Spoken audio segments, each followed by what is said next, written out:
আর আজ আমি এসেছি কলকাতার একটি বিখ্যাত বাজার পাতিপুকুর মাছ বাজার। মে মাসের একেবারে শেষের দিক থেকে বাজার কেমন চলছে, বাজারের মাছের যোগান কীরকম বা দাম কেমন চলছে, আর আপনি কীভাবে এই বাজারে আসবেন, এই সকল জানতে বন্ধুরা ভিডিওটি অবশ্যই দেখুন। আর যদি এরকম ভিডিও ভালো লাগে অবশ্যই লাইক শেয়ার কমেন্ট করে সাপোর্ট করে দেবেন। বন্ধুরা, মার্কেটে গল্পটা শুরু করলাম একেবারে শিয়ালদা রেল স্টেশন থেকে। এখান থেকে বিধাননগর রেল স্টেশন পার হয়ে নেমে পড়লাম দমদমে। আর দমদম থেকে 10 টাকা টোটো ভাড়া করে পৌঁছে গেলাম পাতিপুকুরের মোড়ে। আর মোড়েতে এই মার্কেটটা, চলুন মার্কেটের মধ্যে যাওয়া যাক। হ্যাঁ, এখন পাবদাগুলো কিরকম দাম আছে? মাছ এবং মাছের কারণ 260 টাকা। দিদা এই ট্যাংরাগুলো কিরকম? 300 আর মাছ 300 আর মাছ বড় চিতল দেখো। হ্যাঁ এই চিতলগুলো 8 কিলো ওজনে 450 টাকা। 450। এই সাইজের পাবদাগুলো কিরকম দাম আছে দাদা?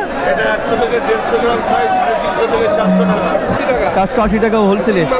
শিং মাগুরের রেটটা 500 600 550 600 এরকম সস্তা আছে। আর মোরলা শুধু 80 টাকা, শুধু 80 টাকা, 80 টাকা এরকম। 180 300 280 300